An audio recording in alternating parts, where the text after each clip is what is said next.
či tá formula naozaj narastá aj na Slovensku.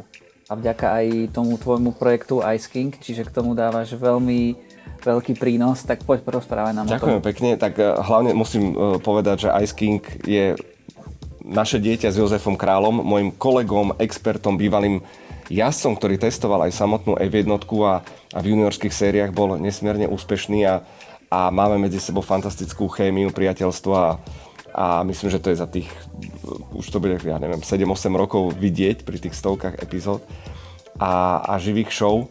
A toto je strašne zaujímavé, že Formula 1 a Slovensko. Mali sme tu česť mať špeciálnych hostí na našich showkách, či to bol David Coulthard, Mika Häkkinen, Günther Steiner. A tí samozrejme sa pýtajú, a čo Slovensko, veľmi sme o vás nepočuli, nemáte žiadneho pretekára. A aká je vlastne sledovanosť u vás? Na Slovensku je sledovanosť proste brutálna. Od čias, keď sme to vysielali na Markíze 2013, vtedy boli peoplemetre, vtedy, môžem prezradiť, bola priemerná sledovanosť veľkej ceny v segmente 12+, cez 230 000 ľudí v nedeľu po obede. Prevaha mužského publika, čo z biznisového hľadiska je úplne dokonalá cieľovka.